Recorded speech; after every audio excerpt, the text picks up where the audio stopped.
Committing to a new research topic is a 3-year gamble.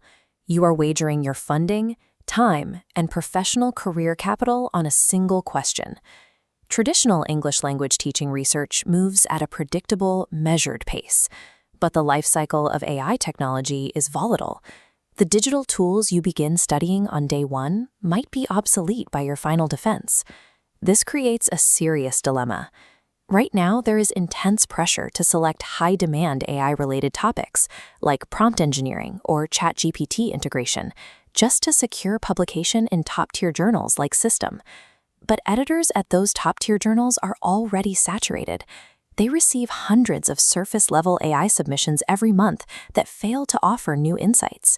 High editorial demand does not guarantee acceptance.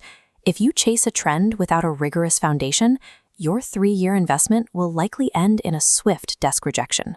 To survive the 2026 publication landscape, you have to navigate a specific trade-off, balancing editorial demand against your methodological capital. We can map options by execution difficulty on the x-axis, the specific skills required to complete the study.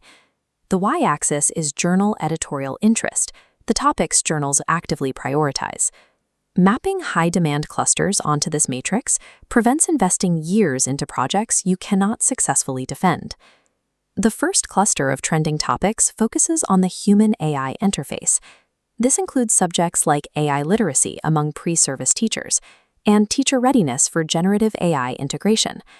The primary input required for these studies is the design of robust qualitative surveys or mixed methods interviews. The main advantage here is data accessibility. You are measuring human sentiment and attitudes, which means you can gather data without building complex software tracking systems. On the matrix, these nodes populate the top left quadrant. They offer high editorial demand with relatively low execution difficulty. But there is a severe trade-off. Because the barrier to entry is low, this research space is heavily oversaturated, leading to fierce competition. To survive peer review in this crowded cluster, you must use exceptionally novel theoretical grounding. For example, framing student acceptance of AI writing assistants through an extended technology acceptance model provides the depth needed to stand out. Next, we have applied AI and learner outcomes. These are topics like prompt engineering skills and the effectiveness of AI-assisted academic writing for specific cohorts, like engineering students. The inputs required here are far more rigorous. You have to manage strict experimental control groups and track sustained longitudinal improvement over time.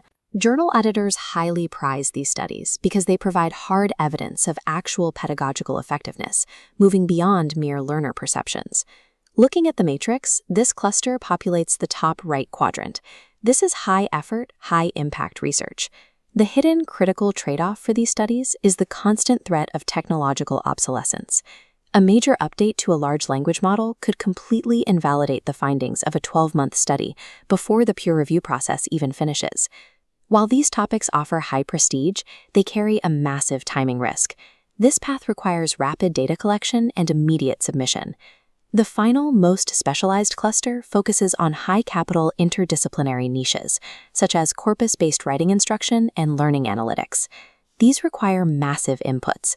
You need advanced computational linguistic skills and deep cross-department collaboration to access specialized student data. On the matrix, you'll see this final cluster pushed to the extreme far right. It is a maximum effort, maximum impact position.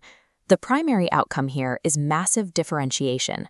Using computational linguistics for error analysis separates your paper from the generic AI submission pile. The trade-off is a prohibitive learning curve. This path will stall any researcher who lacks a technical background or institutional funding to support specialized software. This cluster is highly lucrative for publication, but it is effectively untouchable without pre-existing access to specialized datasets. Evaluating the field is only the first step. You now need to map these categories directly to your personal institutional resources and your specific skill set.